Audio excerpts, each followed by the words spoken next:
The castle is cold in the way that only stone gets cold, not the cold of a winter morning that fades by midday. The cold that lives in walls 3 feet thick, that has been accumulating since the first stone was laid, that no fire quite reaches. You are standing in a great hall in northern France in the year 1314, and the rushes on the floor smell like wet dog and old smoke, and the candles are guttering in a draught that comes from somewhere nobody has ever located. And a knight is kneeling before his king with his sword on the floor in front of him and his forehead nearly touching the stone. He is confessing, not to a priest, to the king himself. And what he is confessing is not a sin in the ordinary sense, not theft, not cowardice, not the usual failures of men under pressure. He is confessing to something that has no clean name in the chivalric code. He has spent his entire adult life performing. He is confessing that he has spent 2 years betraying the man he swore before God to protect for a woman who does not know he exists. She has never met him, she never will, and he did it anyway, for 2 years, at the cost of everything. Welcome back to Echoes of History. If the night is stretching out ahead of you and sleep feels far away, stay here a little longer. This is exactly the kind of story this channel lives for. If you haven't subscribed yet, it takes 2 seconds, and it means there's always something waiting the next time your mind won't settle. Leave a comment before you drift, your location, the time, what brought you here tonight. I love knowing who's out there in the quiet. Tonight's story is about a medieval knight named Jourdain de Lisle, and a betrayal so strange in its motivation that when you understand it fully, it stops being a history story and becomes something more like a mirror. Because the thing that drove him, the specific shape of his loyalty and his treachery and the woman at the center of it, is not a medieval thing at all. You felt some version of it. Everyone has. The difference is that Jourdain de Lisle acted on it at catastrophic scale for 2 years, and in doing so accidentally revealed something true about the gap between the love we perform and the love we actually feel. Here's what most people think they know about medieval knights and loyalty. They think of it as absolute, hierarchical, encoded. A knight swears to his lord swears to his king, the king answers to God, and the whole structure holds. Because everyone understands that breaking any link in the chain doesn't just violate a contract, it violates the cosmic order itself. The chivalric code wasn't just social convention, it was theology. It was how medieval Europe understood the relationship between earthly duty and divine mandate, and they think of courtly love the same way, as performance, idealized, formalized, essentially theatrical. A knight dedicates his martial deeds to a noble lady, composes verses, wears her favor in tournaments, and everyone understands this is a kind of elaborate game with agreed upon rules. The lady is an inspiration, not a person. The devotion is real in the way that a prayer is real, sincere, but directed at something that doesn't respond. Here's what nobody tells you. The courtly love tradition was specifically designed to be safe precisely because it was impossible. You devoted yourself to a woman you couldn't have, usually because she was married to someone far above you, often your own lord. The impossibility was the point. It kept the devotion pure, unthreatening, aesthetically satisfying to everyone involved. What happened when a knight took it literally, when he treated the impossible devotion as a reason for actual action, is the story medieval Europe didn't quite have a framework for, and Jourdain de Lisle found that out in the hardest possible way. To understand Jourdain, you need to understand the specific texture of Gascon nobility in the early 14th century. Gascony is in southwestern France, and in 1314 its political situation is a headache of competing loyalties that would take an hour to fully map. The English crown holds overlapping claims. The French crown is asserting authority. Local lords navigate between these competing gravitational fields with the kind of exhausting diplomatic precision that leaves very little room for personal feeling. Who you are loyal to, and how you demonstrate that loyalty, and to whom you are seen to be loyal. These are not abstract questions. They determine whether your family keeps its land, its title, its head. Jourdain de Lisle is a Gascon knight of middling rank. Not poor, not powerful, the kind of man who matters locally and is invisible nationally. He serves in the military household of the Count of Valois, a connection that links him, tenuously but really, to the French royal family. His life, before everything, is the life of a competent professional soldier, doing what competent professional soldiers do. Campaign when called, administrate his small holdings, train, wait. Then he sees Blanche of Burgundy. Blanche of Burgundy is the wife of the future Charles IV of France. She is, by the standards of the time, extraordinarily beautiful. Contemporary accounts, which are usually unreliable on this subject, agree on this point with unusual consistency. She's also witty, politically engaged, and completely out of reach for a man like Jourdain. Not just because she is royal adjacent, because she is, even by the already impossibly elevated standards of courtly love, playing in a different universe. In the normal course of the tradition, Jourdain would have admired her from a distance, would have dedicated a tournament performance to her, perhaps, would have felt the particular medieval ache of impossible devotion and channeled it into his martial practice and his prayers. That is not what happened. What happened instead takes a moment to explain, because it requires understanding what Blanche of Burgundy was actually doing in 1314. She was conducting an affair, not a rumoured one, not a whispered one. An affair that would become, within months, the most explosive royal scandal in French history since anyone could remember. The affair involved 2 brothers, 2 princesses, and a tower, and when it was exposed it triggered a dynastic crisis that some historians trace as one of the early fault lines leading, eventually, to the 100 Years' War. Philip IV of France, the king known as Philip the Fair, one of the most ruthless and effective monarchs of the medieval period, discovered that his daughter-in-law Marguerite of Burgundy and his daughter-in-law Blanche of Burgundy had been conducting affairs with 2 knights of the royal household. The knights were brothers, Philip and Gautier d'Aunay. When the affairs were exposed in April 1314, Philip moved with the speed and totality that characterized everything he did. The d'Aunay brothers were arrested, tortured, publicly castrated, dragged through the streets and executed.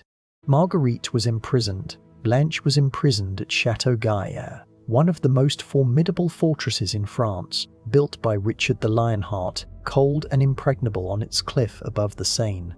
Here's where Jourdain enters the story, not as one of the lovers, not as a friend of the d'Aunay brothers, as something harder to categorize. He enters as a man who decided, apparently independently, apparently without encouragement from Blanche herself, that her imprisonment was a wrong he was personally obligated to correct. Think about that for a second. The woman he has, let's be precise here, observed at a distance, possibly spoken to once or twice in formal court settings, she is imprisoned in one of the most secure fortresses in France by the most powerful king in Europe for an affair with another man entirely, a man who died screaming in a Paris square. And Jourdain de Lisle decides this is his cause. What he does next is where the story stops being sad and becomes something more complicated. He doesn't attempt to rescue, he doesn't petition the king, he doesn't write verses and slide them under a prison door. Instead, over the following 2 years, Jourdain de Lisle begins quietly redirecting his loyalties away from the French crown that has employed him, toward English interests in Gascony. He makes contact with English agents. He passes information. He facilitates the kind of low-level political maneuvering that, in aggregate, undermines French authority in the region. His reasoning, reconstructed from later confessions and contemporary accounts, appears to have been approximately this: if the political situation in Gascony destabilizes sufficiently, if English power increases relative to French power, if the crown that imprisoned Blanche is weakened, then, in some future, he is imagining but cannot see clearly, the conditions for her release might change.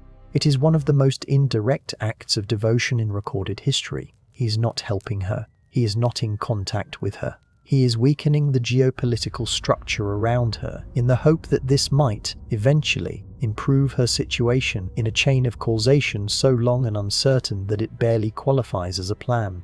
He does this for 2 years, at genuine personal risk, at the cost of his primary loyalty, his sworn obligations, his professional standing. He is not a particularly effective spy. His treachery is eventually noticed, followed, confirmed. When he is arrested and brought before the king, the confession he makes is full, detailed, and by all accounts completely sincere. Here is the line from a confession that has stayed with historians. When asked why, not how, not the sequence of events, but why, Jourdain de Lisle reportedly answered that he had done it for the love of Blanche of Burgundy. He is then asked, with the particular dryness of a medieval inquisitor, whether the Lady Blanche was aware of his feelings.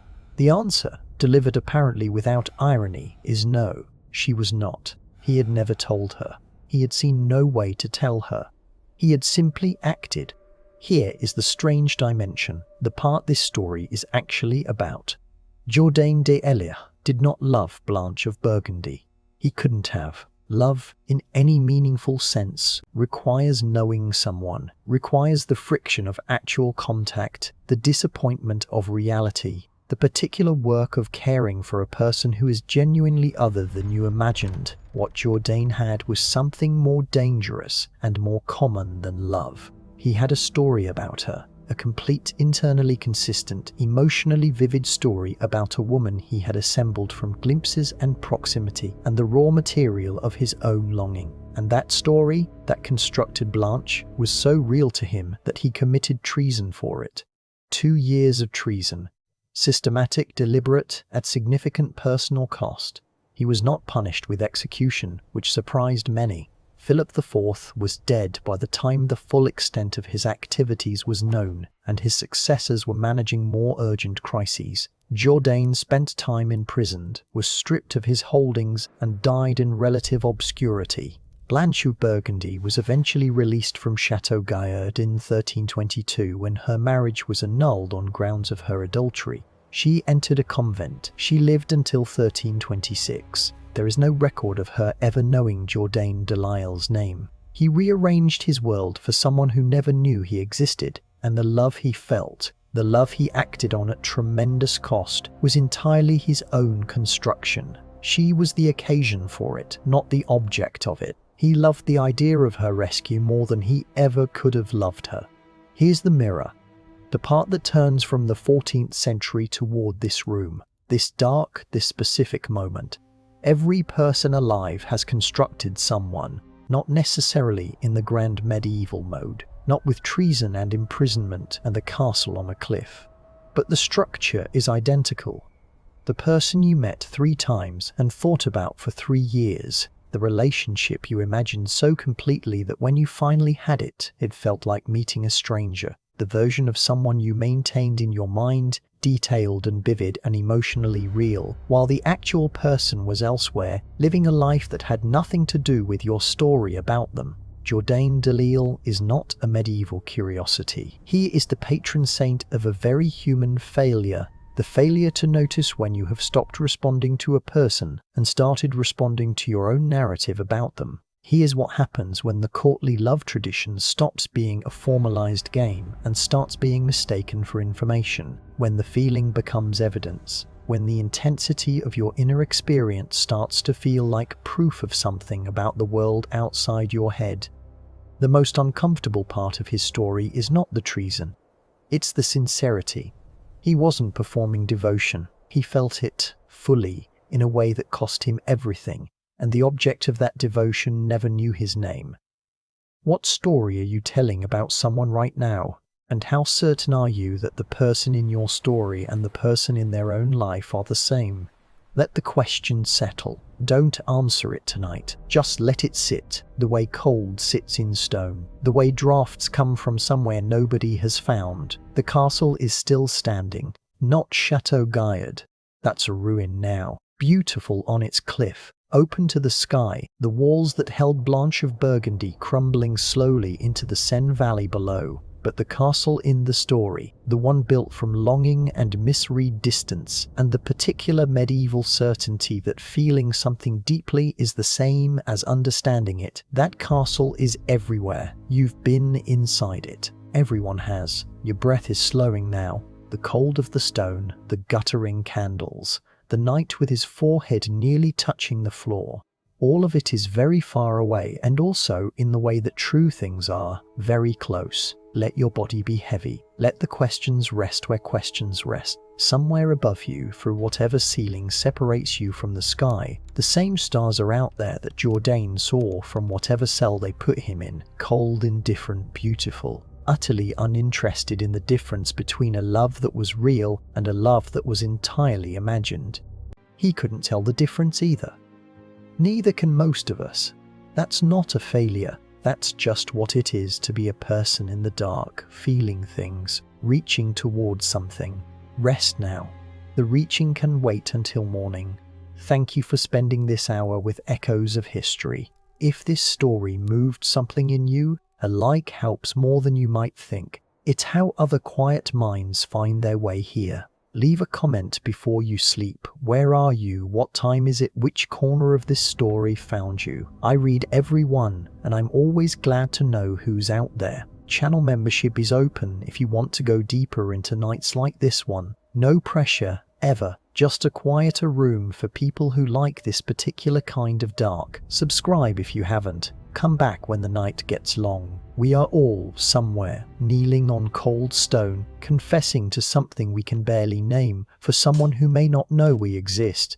That's not medieval, that's not history, that's just the shape of being human, repeated in every century, under every sky. Sleep well. The story keeps.